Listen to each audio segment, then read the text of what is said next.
আগরতলা পৌর নিগমের 2026-27 অর্থবর্ষের বাজেট পেশ করলেন মেয়র দীপক মজুমদার। ঘাটতি 97.67 লক্ষ টাকা। সোমবার আগরতলা পৌর নিগমের কনফারেন্স হলে এক গুরুত্বপূর্ণ অধিবেশনে 2026-27 অর্থবর্ষের বাজেট পেশ করলেন মেয়র দীপক মজুমদার। এই বাজেট অধিবেশনে উপস্থিত ছিলেন ডেপুটি মেয়র মনিকা দাস দত্ত, বিভিন্ন জোনের চেয়ারম্যান বৃন্দ, সকল কাউন্সিলর, অতিরিক্ত কমিশনার সহ পুর নিগমের উচ্চপদস্থ আধিকারিকগণ। অধিবেশনে আগামী অর্থবর্ষের বিভিন্ন উন্নয়নমূলক পরিকল্পনা, নাগরিক পরিষেবা সম্প্রসারণ এবং নগর পরিকাঠামো উন্নয়ন সংক্রান্ত বিষয় নিয়ে বিস্তারিত আলোচনা করা হয়। বাজেট অধিবেশন শেষে আয়োজিত এক সাংবাদিক সম্মেলনে মেয়র দীপক মজুমদার বাজেটের আর্থিক খতিয়ান তুলে ধরেন। ত্রিপুরা থেকে বিক্রম কর্মকারের রিপোর্ট, বিগ নিউজ বাংলা। মানুষের গতিশীল নেতৃত্বে অনুপ্রাণিত হয়েছে। আমি অত্যন্ত গর্ব ও দায়িত্ববোধের সঙ্গে 2026-27 অর্থবর্ষের বাজেট পেশ করছি। বাজেট এবার আমাদের একটা নতুন বিষয় হচ্ছে ই বাজেটিং। এটা এবারই প্রথম আমরা চালু করেছি। এই বাজেটে মোট প্রাপ্তি ধরা হয়েছে 974 কোটি 93,50,000 টাকা এবং মোট ব্যয় ধরা হয়েছে 975 কোটি 91,20,000 টাকা।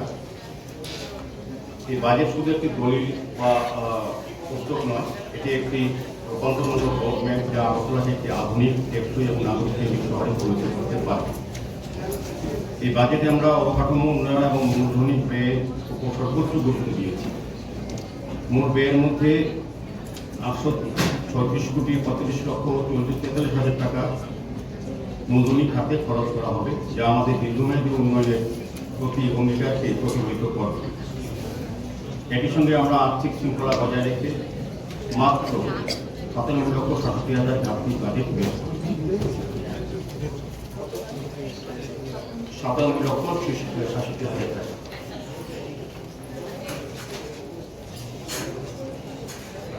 আমাদের স্বয়ংসিদ্ধ আগরতলা এই উদ্যোগের মাধ্যমে নিজস্ব আয় 80 কোটি 19 লক্ষ টাকা উন্নীত করার লক্ষ্যমাত্রা নির্ধারণ করা হয়েছে। প্রতি বছরই আমাদের নিজস্ব আয় বিভিন্ন আমরা এবার 2026-27 অর্থবর্ষের বাজেট আমরা রূপায়িত করেছি, রচনা করেছি। আমরা